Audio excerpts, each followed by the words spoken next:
ambulance failures as the Premier unveils a Modbury Hospital expansion that he hopes will ease the pressure. Crossing the line, a new year but the same old bad behaviour on SA roads. Devastation for Sam Kerr, injury stalling her Olympic dream. The Margot Robbie tickled pink among 3 Aussie women taking home Golden Globes, one whose star rose right out of Adelaide. This is Adelaide's 9 News. Good evening. A northern suburbs woman accused of the poisoning murder of both her elderly parents is tonight back behind bars. Raylene Polymiadis is accused of breaching her strict home detention bail 5 times, even going shopping when she was supposed to be confined to her home. This is Raylene Polymiadis being marched to a van and shipped back to prison just over an hour ago. The woman accused of murdering her own parents by poisoning them, now also alleged to have breached her bail by going shopping while on home detention. The magistrate said she flagrantly breached bail. Is there anything you'd like to say? I'm not answering any questions, sorry. The 63-year-old diabetic is accused of killing each of her elderly parents a year apart using lethal doses of her own insulin. Her mum, Brenda, in 2022, and then her father, Linton, in April last year.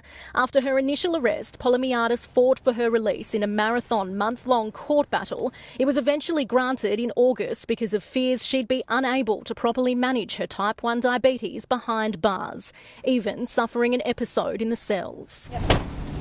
Her release was on home detention, the conditions so strict she was only allowed to venture out for medical appointments and court appearances, and was even banned from contacting her 3 siblings. Her family stumping up more than $500,000, including a stake in her Craigmore home, as a promise she'd comply. But on Friday, police came knocking, alleging she's breached her bail 5 times in the last few weeks, on one occasion strolling the shops at Ingle Farm. Polymiadis told corrections officers she was there to fill a prescription at a pharmacy. The magistrate today said that was a lie. CCTV revealing that despite Ingle Farm Plaza having 2 chemists, she didn't go in either. Did she lie to corrections? Prosecutors also say she's pulled over on multiple occasions at various addresses to make phone calls and refuses to give up the name of a mystery woman who got into her car with her. Despite hearing the allegations of the bail breaches, the magistrate who heard the matter here today did grant Polymiadis bail once again, but prosecutors appealed it. And so what that means is tonight she remains in a cell, and we'll in the next 72 hours head across the road here to the Supreme Court, where in a case of deja vu she'll have to fight for her freedom all over again. Will. Beth XL, thank you very much for the very latest there. Well, tensions are rising as emergency department waiting times reach chronic new levels. The government today announcing multi-million-dollar plans to expand the Modbury Hospital, hoping it will help the health system that is right now under immense pressure. It was a ramping revelation that shocked the state. Disabled Hectorville man Eddie perishing after waiting 10 hours for an ambulance. When the case was revealed last week, it brought back painful memories for Elizabeth Eccleston. She lost her husband Tony under similar circumstances almost 2 years ago. I think it's extremely broken and I don't feel it's getting any better. 62-year-old Tony died after a 9.5-hour wait at the Lyle McEwen Hospital. My youngest son said to me, "You know what, Mum, I wish Dad had stayed home that day. I wouldn't have made him wait 3 hours and 45 minutes for 2 Panadol and 2 Nurofen, and we could have spent those 9 hours with him." The government today announcing a $117 million investment to expand Modbury Hospital, including 44 more mental health patient beds, a brand new cancer centre and 300 additional car parks. All part of its plan to ease pressure on the system, following the worst month of ramping in the state's history in November. A standard of waiting 10 hours for an ambulance is not the standard that any of us want in our ambulance service. More and more beds coming online, which alleviates pressure in our emergency departments to ensure that ambulances can roll up on time. It continues to get worse and worse, and patients at their most vulnerable are suffering as a consequence of this. A backlog of elective surgeries building too, as they're put on hold to take pressure off the system. More than 20,000 South Australians currently waiting for procedures, the worst figures in 3 years. Health specialists say an expansion to the mental health precinct here in Modbury will help improve quality care and allow vulnerable patients to stay longer. And have all of the skills in place that they need so that they're actually not coming back to hospital. Works planned to be complete by December next year. Samantha Hogan, 9 News. An unlicensed drug driver has been busted at Dry Creek after running from his crumpled wreck on the Port River Expressway. The car had false number plates, police searching it to find more inside, some made of paper. A sledgehammer, hammer and metal pole were also seized. 31-year-old Craigmore man's been charged. Fears tonight of a new year with the same old bad behaviour on South Australia's roads. 3 young drivers busted at dangerously high speeds in as many days. As police hunt one of 2 people involved in a moment of madness that was caught on camera. A front seat view of dangerous driving. A black BMW overtakes, crossing the double lines and pulling back just as an oncoming car comes through. I just simply can't get inside the head of morons that behave in this way. But it wasn't over. Next to Porsche speeds past, its driver also breaking the law. It's breathtakingly dangerous. You know, these aren't heroes. These are losers driving fancy cars on a weekend trying to show off, and they've done a stupid thing. It happened only days ago in the hills. The BMW driver has lost his licence, his car impounded. Police are still hunting whoever was behind the wheel of the Porsche. It's pretty concerning, quite frankly. I mean, these roads have long stretches of no overtaking simply because it's very dangerous. There's very limited sight distance. A new year, but the same old bad behaviour. An 18-year-old driver was clocked at 136 kilometres an hour in a 100 zone near Mannum. A 17-year-old from Salisbury North nabbed at 147 in a 60 zone at Winvale. And this morning, a 20-year-old man busted doing 115 along North East Road, all in only 3 days. If it's not getting through, then when these individuals are before the courts, they will be facing the charges that we have brought in as a new government that could see them end up in jail for the first time. This reckless behaviour from drivers coming after the worst year on our roads in more than a decade, where 117 people lost their lives. Dylan Smith, 9 News. Crowds right now heading to Memorial Drive to watch some of the world's best tennis players at the opening day of the Adelaide International. The tournament is the first on a blockbuster events calendar to have a major economic impact on our state. The stars of the future serving up an ace. Yay! Day one action at the Adelaide International, all about the kids. Pinky Flat transformed into a hub of excitement. Our job is to make tennis not just interesting, but fun for families, for the first-time users. The week-long tournament featuring some of the world's best players, 30,000 tickets already sold, surpassing expectations. We are incredibly proud of it. It just goes to show that there's huge demand for the field which we are presenting to you.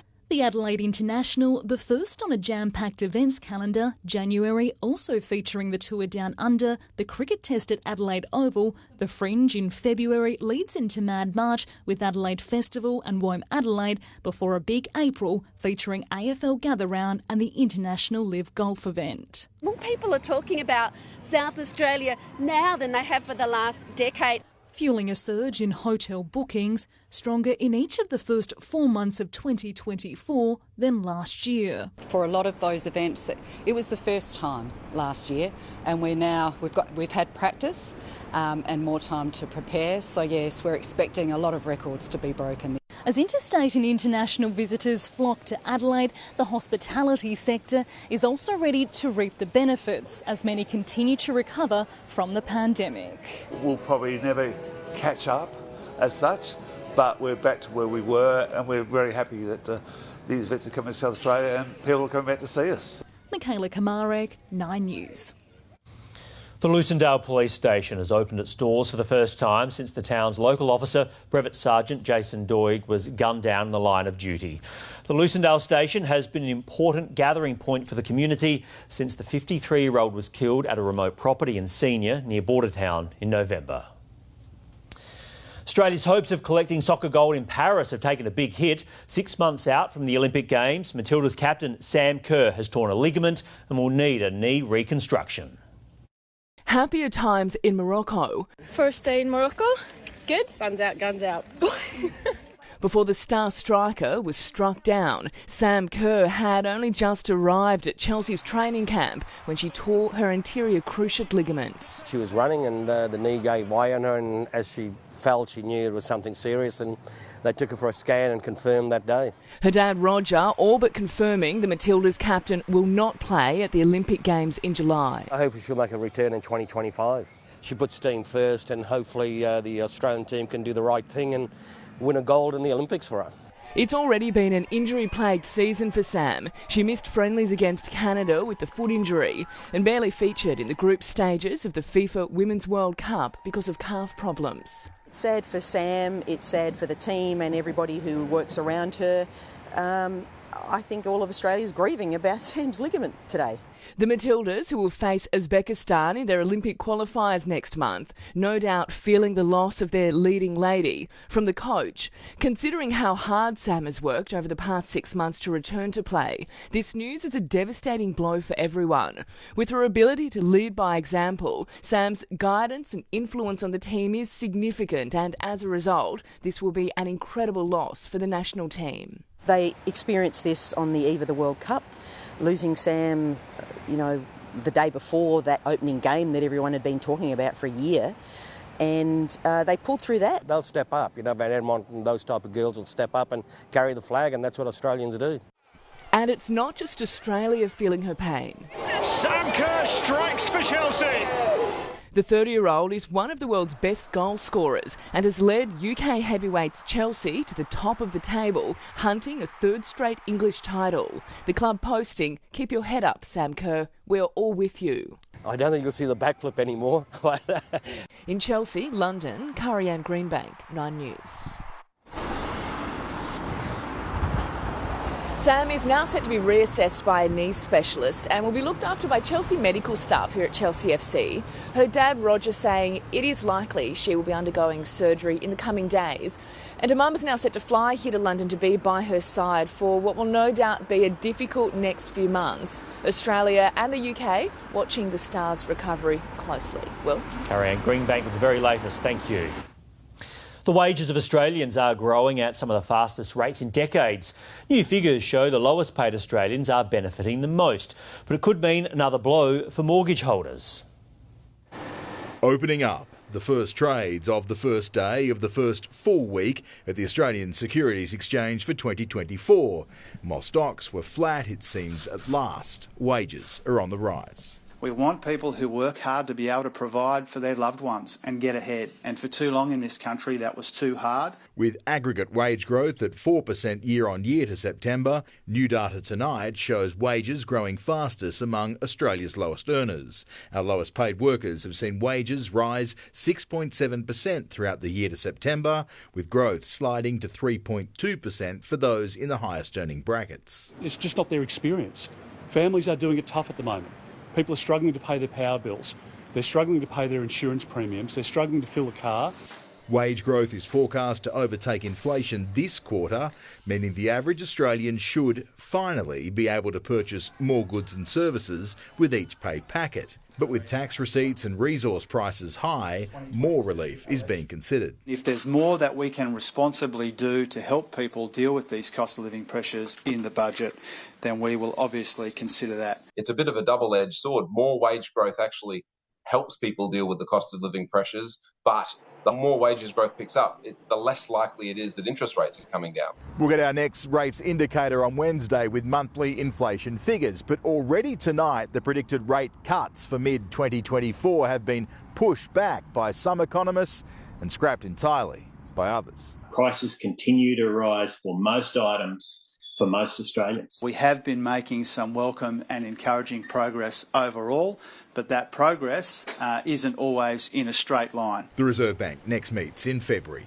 Charles Croucher, 9 News.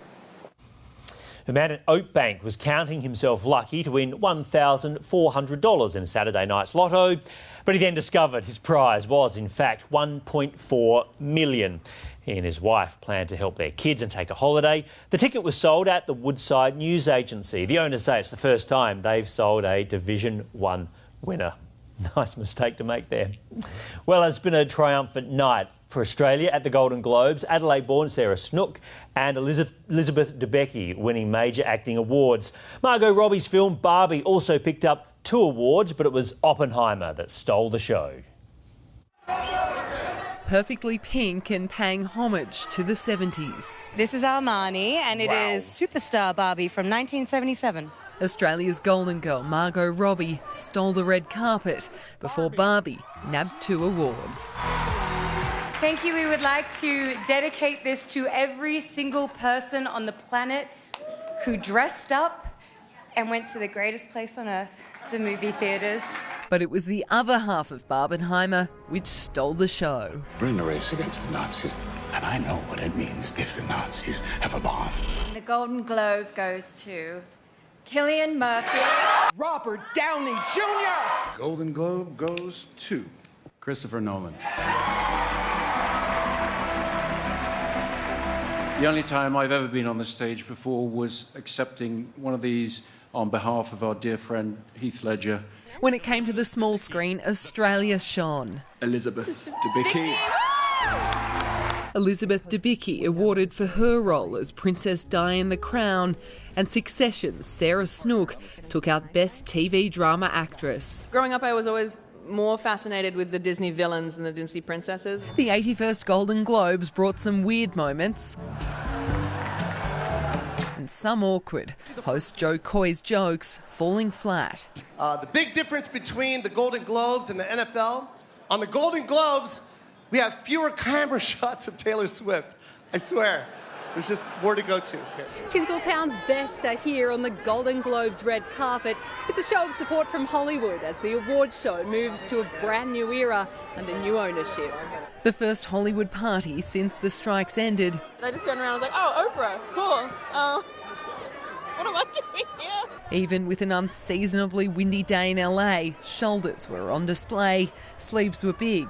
The red carpet a sea of shimmery metallics, and for one Hollywood staple, it served as a 60th birthday bash. Is this the best birthday party ever? Absolutely. Tinseltown is back to its sparkling best. In Hollywood, Lauren Tomasi, 9 News. Now for a look ahead to sport with Corey Norris. Corey, a power star on track for an early return. Yeah, well, Mitch Georgiades making giant strides in his recovery from an ACL injury. Good evening tonight, both. The Power and Crows are back to the grind following their Christmas break. And there's a new face at Westlakes. We meet the young Irish star who's planning to make the most of his opportunity. Also, Rafa's exit leaves a giant hole in the Australian Open draw. Now all eyes are on Novak and his issues.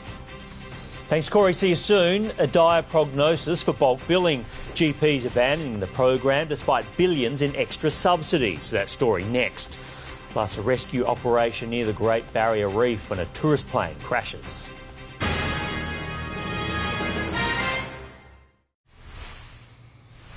New data has revealed an alarming drop in the number of GPs now offering bulk billing to their patients. The decrease is despite recent federal government incentives. It's the switch that can have a dramatic effect on a patient's hip pocket nerve. General practitioners deciding they can no longer bulk bill, and the number doing just that is staggering. For the most part, that change is driven by 514 clinics nationally, which switched from being bulk billing clinics to private billing clinics over the course of 2023. Independent healthcare directory Clean Bills surveyed more than 6,000 GPs across the country in November last year, after a similar one the previous April. Nationally, the number of bulk billing adult patients has fallen to just 24.2%. That's down more than 11%. New South Wales has the most bulk billing GPs, but it's still down 11.4%. 9.7 fewer in Victoria, down 9.4% in Queensland and 13.6% in South Australia, and a staggering 16.9% fewer bulk billing GPs in Western Australia. But at the same time, out-of-pocket costs have gone up to an average $41.69 nationally. GPs say they don't want there to be a financial barrier for those seeking healthcare, but it costs a lot of money to run a general practice, and we can't be sustained by that by the current bulk billing rates or the current Medicare rebates alone. There is a long-standing concern that as GP bulk billing rates decline, more people will turn up at hospital emergency departments. But doctors say there's an even greater concern that people will put off or avoid seeking health care altogether because of long waiting times in hospitals and out-of-pocket expenses at the GP. The federal government introduced $3.5 billion in bulk billing incentives in November, but only for concession card holders or those under 16. It's never been harder to see a GP. It blames the previous government for freezing Medicare rebates to GPs for a decade. We're going to continue to invest and to rebuild Medicare, but it's going to take time. That includes setting up 58 urgent care clinics across the country where all patients are bulk billed. Eddie Meyer, 9 News. A major rescue operation has unfolded on the Great Barrier Reef when a tourist plane crashed with 10 people on board. The aircraft suffered engine trouble shortly after takeoff, with the plane flipping onto its roof on landing. The pilot is tonight being praised for his actions. A downed light plane on a remote island. A holiday nightmare which 9 American tourists have remarkably survived. The family group from Kentucky, including a 14-year-old girl and their pilot, freeing themselves from the wreckage. It could have been a lot worse. They'll consider themselves very lucky. Their near-death experience struck on Lizard Island at the Great Barrier Reef, 240 kilometres north of Cairns. It was witnessed by boaties.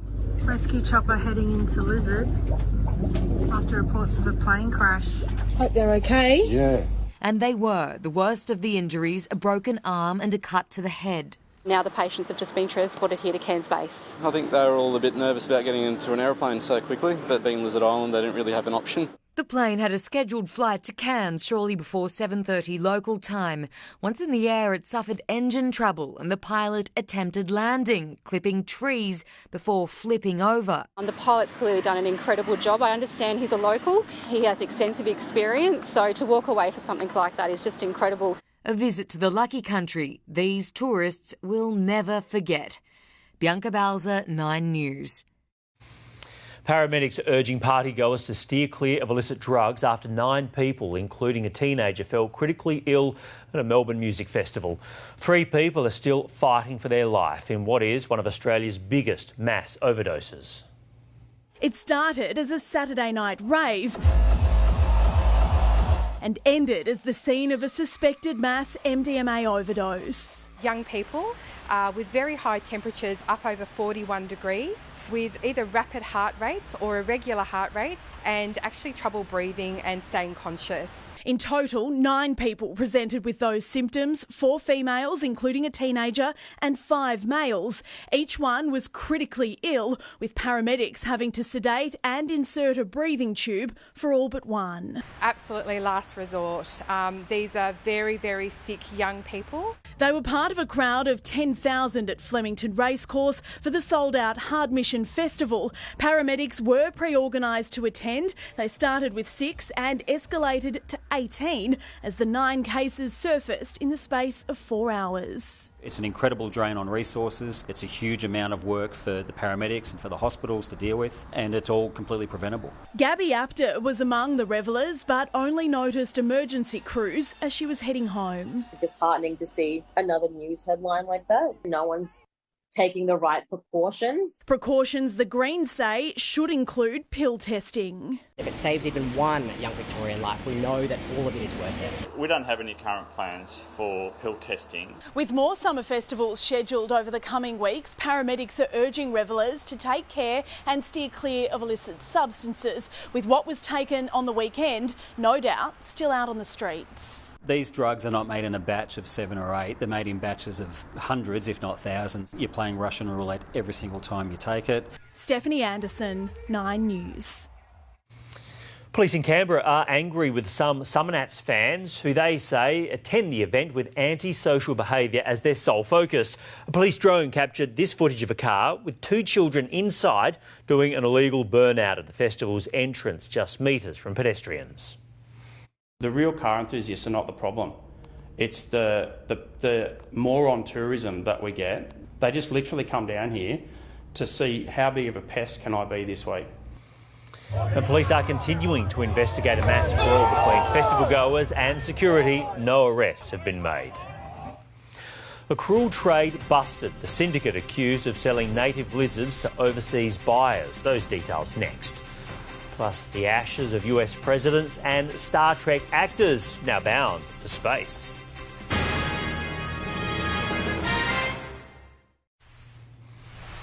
New nationwide laws have come into effect today, making the Nazi salute or displaying the swastika illegal. The federal legislation also bans the sale of Nazi memorabilia. People who break the law face up to 1 year in prison or fines of up to $16,500. Hundreds of snakes and lizards allegedly headed for the black market have been found stashed in homes across Sydney. It's a crime police have called a cruel trade. Bundled up and bound for Hong Kong, more than $1 million worth of native Australian reptiles. They were tightly bound and wrapped and placed into different types of containers, into different brands of chip packets, different cylinders, packed into handbags, disguised around cereal containers. An attempted smuggling operation foiled by the aptly named Raptor Squad. The alleged mastermind, Neil Andrew Simpson, who is well known to police. Strikeforce detectives claim the 59-year-old arranged his alleged associate, reptile enthusiast Rhys Elson, to catch lizards and snakes from across the country to then be sold on the international black market. Two others, a 41-year-old woman and 54-year-old man, were then allegedly tasked to send the creatures by post. These are offences against our native animals, serious offences. It's a lucrative business. It's high-level criminal activities, whether there's collectors, whether they're used as pets, whether they are used for medicinal purposes. All up, close to 300 reptiles were saved from potentially ending up on the black market. Most have since received treatment at various zoos across Sydney before being released back into the wild. Simpson and his alleged associate Elson remain in police custody. Their two alleged handlers released on bail to face court later this month. Hayley Francis, 9 News. US transport safety investigators say they're not ruling out anything as they try to work out what caused the Alaska Airlines mid-air blowout. But the National Transport Safety Bureau did say it does not believe there is an overall design problem with the Boeing aircraft. We are only focused on this investigation, this airplane. We are not focused on the fleet. But again, nothing is out. They're still looking for the door that blew out, suspecting it landed west of Portland, Oregon. Runway C at Tokyo's Haneda Airport has reopened 6 days after a crash between an Airbus and a Coast Guard plane that killed 5 people. Japan's Transport Ministry says despite some damage to landing support equipment, flight numbers will immediately return to normal levels. Israel says it has completed the mission against Hamas infrastructure in northern Gaza, now shifting focus to the south. But as fighting continues, the number of civilian deaths also increasing. One local journalist is dealing with heartbreak more than most. First came the flares, then the blast. An entire block in Khan Yunis rigged with explosives, obliterated. The thunderous crash met with cheers believed to be from Israeli troops. Nearby, more heartbreak for Al Jazeera journalist Wael Al-Dadou. Grieving his son, also a journalist, killed by an Israeli airstrike. What did the family do to them? What did the saved civilians in the Gaza Strip do to them, he says. He'd already lost his wife, 2 other children and a grandson in this war, and was injured himself. The number of those killed in Gaza, according to Hamas, is now more than 22,000. Red Crescent medics treat this patient by torchlight. 3 months after Hamas launched its attack, Israel says it's now completed dismantling Hamas's framework in northern Gaza. Around 8,000 terrorists were killed, says IDF spokesman Daniel Hagari. Israel signalling a turning point for civilians there. Hopefully they'll be able to return to their homes in the not too distant future. But this war is becoming more complex. A week that's seen tensions and violence rise in Lebanon, Syria, Iran and the Red Sea has everyone on edge. US Secretary of State Antony Blinken has returned to the region for a series of talks trying to prevent the conflict from blowing wide open. In the West Bank, funerals were held, 8 people killed in IDF strikes, and a 9th death, an 8-year-old girl accidentally killed as Israeli soldiers fired at a car suspected of ramming officers at a checkpoint. In London, Edward Godfrey, 9 News. 5 people are trapped in a cave in the central European country of Slovenia. A family of 3 and 2 tour guides have been stuck since Saturday. They are unable to leave because of the high water levels following heavy rain. Rescue teams have reached the group and moved them to a safe spot where they'll wait until it is safe to leave. Tragedy in the Italian Alps, where 2 hikers have been killed by an avalanche. It happened in the middle of the day near the border with Switzerland. One of the victims was swept into a lake. The other was found buried in the snow. A rocket carrying the ashes of deceased Star Trek actors has been launched into space from Florida. Also among the hundreds of partial remains on board, US Presidents George Washington and John F. Kennedy. Some will be dropped on the moon, while others will orbit the sun forever. The aim of the expedition is to create a permanent memorial in space. The back-to-school financial hit for South Australian families, why parents here are forking out the most, and the tips to help save. Plus, Tiny and Tidy, the mouse caught cleaning up this garden shed.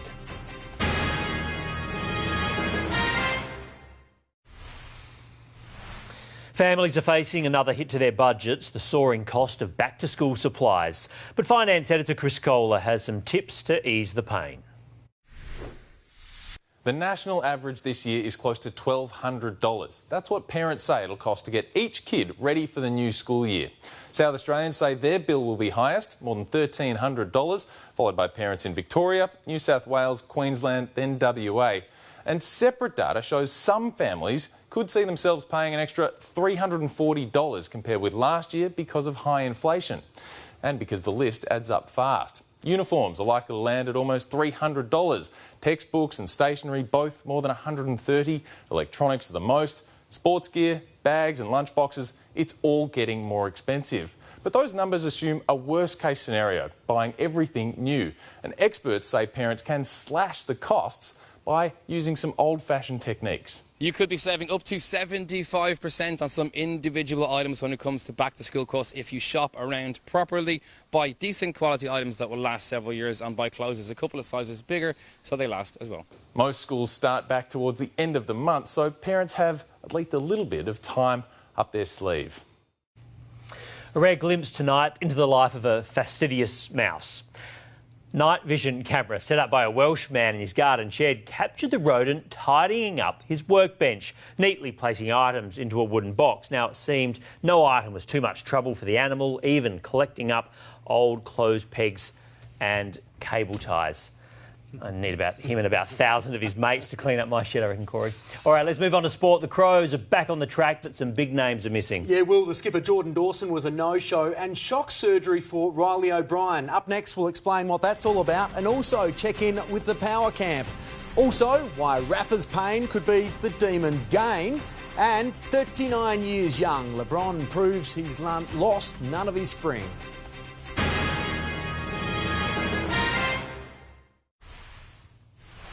Hello again. The Crows have resumed their pre-season campaign and with it welcomed a new team member. Irishman Carl Gallagher has forced his way onto the list following an impressive trial, but admits he's got a lot to learn about our code.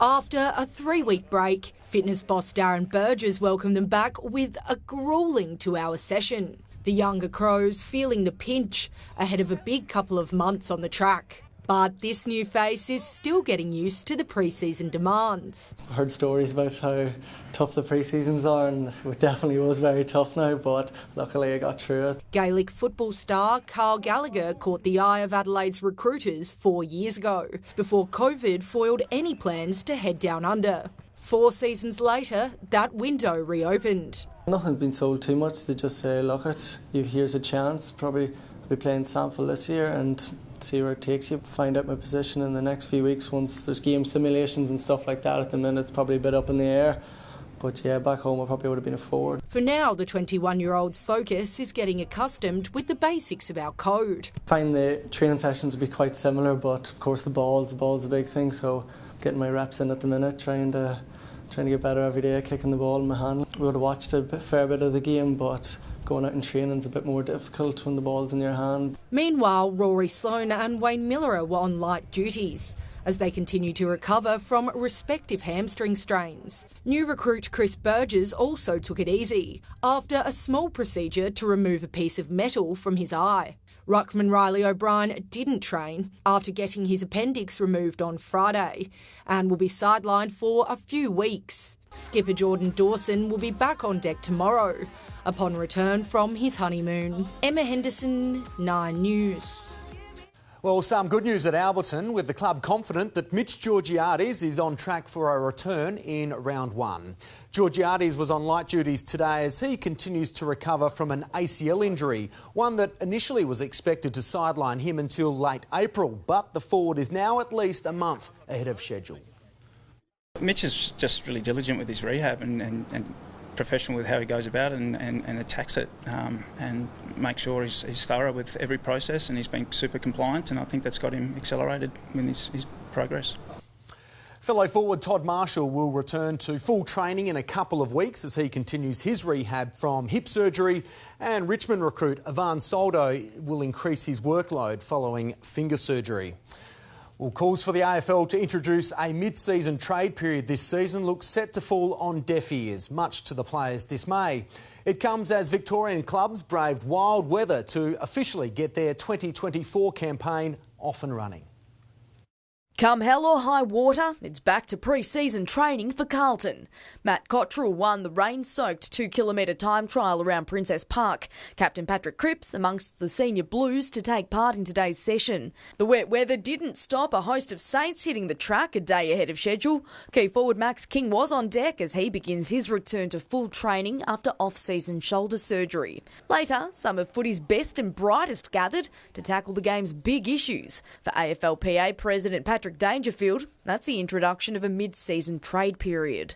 I think it's where the game is going. I still think there's a bit of a lull, as I think probably most would agree, sort of rounds 14 to 18. And maybe this is a way of, jazzing it up a bit. But the Geelong skipper knows it's unlikely to happen this season. Most of the time, if it's taken this long, it says we're probably another 12 months away. Concussion also high on the agenda in the wake of the coronial inquest into Shane Tuck's death. Players threw support behind club doctors, despite ongoing calls for independent practitioners to assess head injuries. Most of the time, the independent doctor is less critical than what the club-based doctor is, because the club-based doctor knows the personalities. And a Melbourne Golf Club member was left feeling a bit rough when a wayward tee shot from Demon Angus Brayshaw struck his fellow golfer, leaving him bloodied but in good spirits. Nat Ioannidis, 9 News. Well, the Australian Open is already minus one of its main draw cards in Rafael Nadal, but organisers insist they aren't about to lose another. Despite nursing a wrist injury, 10-time champion Novak Djokovic is fully expected to defend his crown. Not exactly a warm welcome to Melbourne Park, where umbrellas replaced rackets just as qualifying was supposed to begin. Even then, it had already been a stormy start, with Rafael Nadal over and out. We spoke last night and I know he was extremely upset about it. For him, he wanted to play. The Spanish champion withdrawing after scans showed a fresh muscle tear suffered in Brisbane, crawling the 37-year-old's chances of a third Australian Open crown and possibly a farewell lap down under. You are confident we'll see him at Melbourne Park one last time? I would love to see Rafa, as would our fans love to see Rafa, not just one last time, as many times as we could have him, whether he's playing tennis or not. In his absence, Alex de Minaur wants to make this year count now that he's signed, sealed and delivered in the world's top 10. I'm starting to maybe believe it a little bit more, and obviously getting the results is a huge kind of tap on the back. And with the career high ranking, the rising Aussie will relish the benefits of favourable opponents in the early rounds when the main draw is conducted on Thursday afternoon. The way I've started the year has given me that belief that on any given day I can take it to anyone. Novak Djokovic, he's been the king of this court 10 times over, and yet again his reign will be near impossible to challenge, but a recent wrist concern is creating some intrigue. He's expected to hit the practice court for the first time tomorrow, with organisers emphatic he will be able to defend his crown. Do you have any concern over Novak's wrist? No, none whatsoever. Spain's Carlos Alcaraz took down Djokovic to claim the Wimbledon title last year and stands as one of his main challengers. Today getting a first feel for Rod Laver Arena, where he's likely to spend many hours over the next few weeks. Braden Ingram, 9 News. South Australian Thanasi Kokonakis will get his Adelaide International campaign underway tonight. Meanwhile, today, world number 38 Jack Draper defeated 26th ranked Sebastian Baez in straight sets. Double fault will seal the match. Jack Draper, for the third year in a row, gets his season underway with a victory.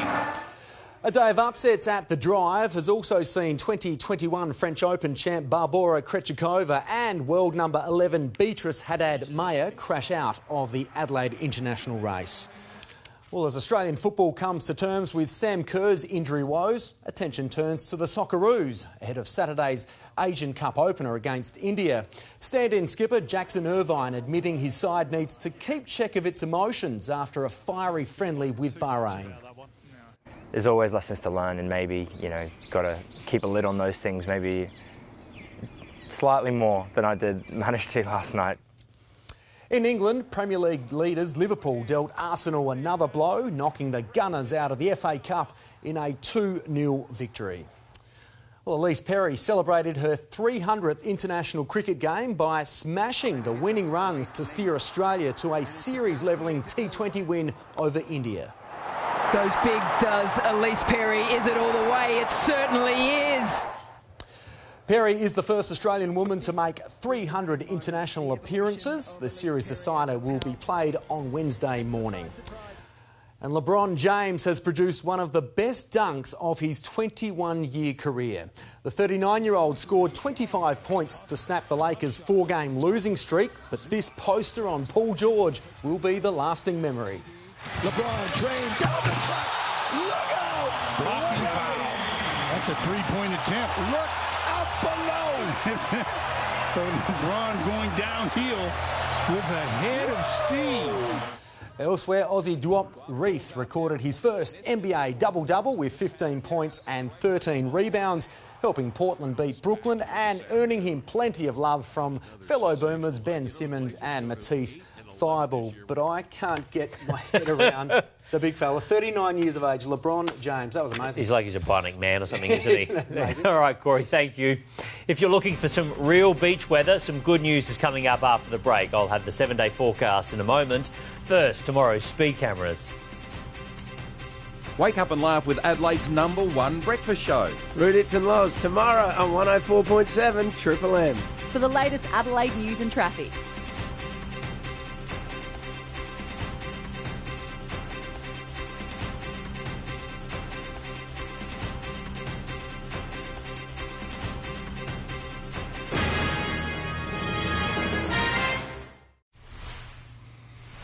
To finance, a strong December on the share market has been replaced by a disappointing January. Here's Chris Kohler. The markets have started 2024 on shaky ground, down more than 140 points over the first 5 sessions, with mining companies struggling while insurance companies are going well after the widespread storms. Today was another step lower, with all major sectors losing ground. And the Aussie dollar has also stumbled into the new year, buying 67 US cents today compared with 68 before Christmas. And the big question for the economy this year is, when will the Reserve Bank start cutting interest rates? And the market just cannot decide. Investors were banking on June and December. Now they think September. Who knows which month they'll pick next, but all signs still point to cuts at some stage. We'll have inflation data on Wednesday, which could provide some guidance. To the weather now, and a fairly mild day across the city. We had a top of 23.8 degrees at 2:30. Overnight it dropped down to 16.9. Right now in the city, 19.6. Across the suburbs today, 27 at Elizabeth, 24 by the coast there at Glenelg. Looking through the north of our state today, temperatures ranging from 32 degrees there at Roxby Downs, 25 in the Clare Valley, 21 for Port Lincoln. Through the south, Murray Bridge, 22, 25 degrees at Kadina. Around the country for tomorrow, should be some showers in Brisbane, 30 degrees. Showers also in Sydney, 27. Fine, thankfully, in Melbourne after a wet day there today, 25. Hobart, a mild 22 tomorrow. Back here in South Australia, it is warming up. Sunny in the north, Port Pirie 29, the Clare Valley 28 degrees. Partly cloudy, 26 though in Whyalla. Through the south, in Mount Gambier, looking at a cloudy 26. Murray Bridge 26. Victor Harbour, partly cloudy 21 degrees. On local waters, southeasterly winds at 10 knots, then shifting southwesterly 15 knots, picking up a little bit later on to 20 knots, seas around about 1 metre. Across the suburbs tomorrow, 27 degrees at Elizabeth, Glenelg 24, Noarlunga also 24, 26 in the hills. In the city tomorrow, a lovely 25 degrees, partly cloudy, but then for the week ahead, look at this. Summer is really making a return. Wednesday, mostly sunny 27. Thursday, 29 degrees there, mostly sunny 34 on Friday. Saturday, 33 degrees, mostly sunny there as well. Sunday, 32, Monday, 34, maybe a possible shower there, but I wouldn't worry too much about that. That is Adelaide's 9 News for this Monday. I do hope you can join us again tomorrow night at 6. I'm McDonald. Have a great evening. Good night.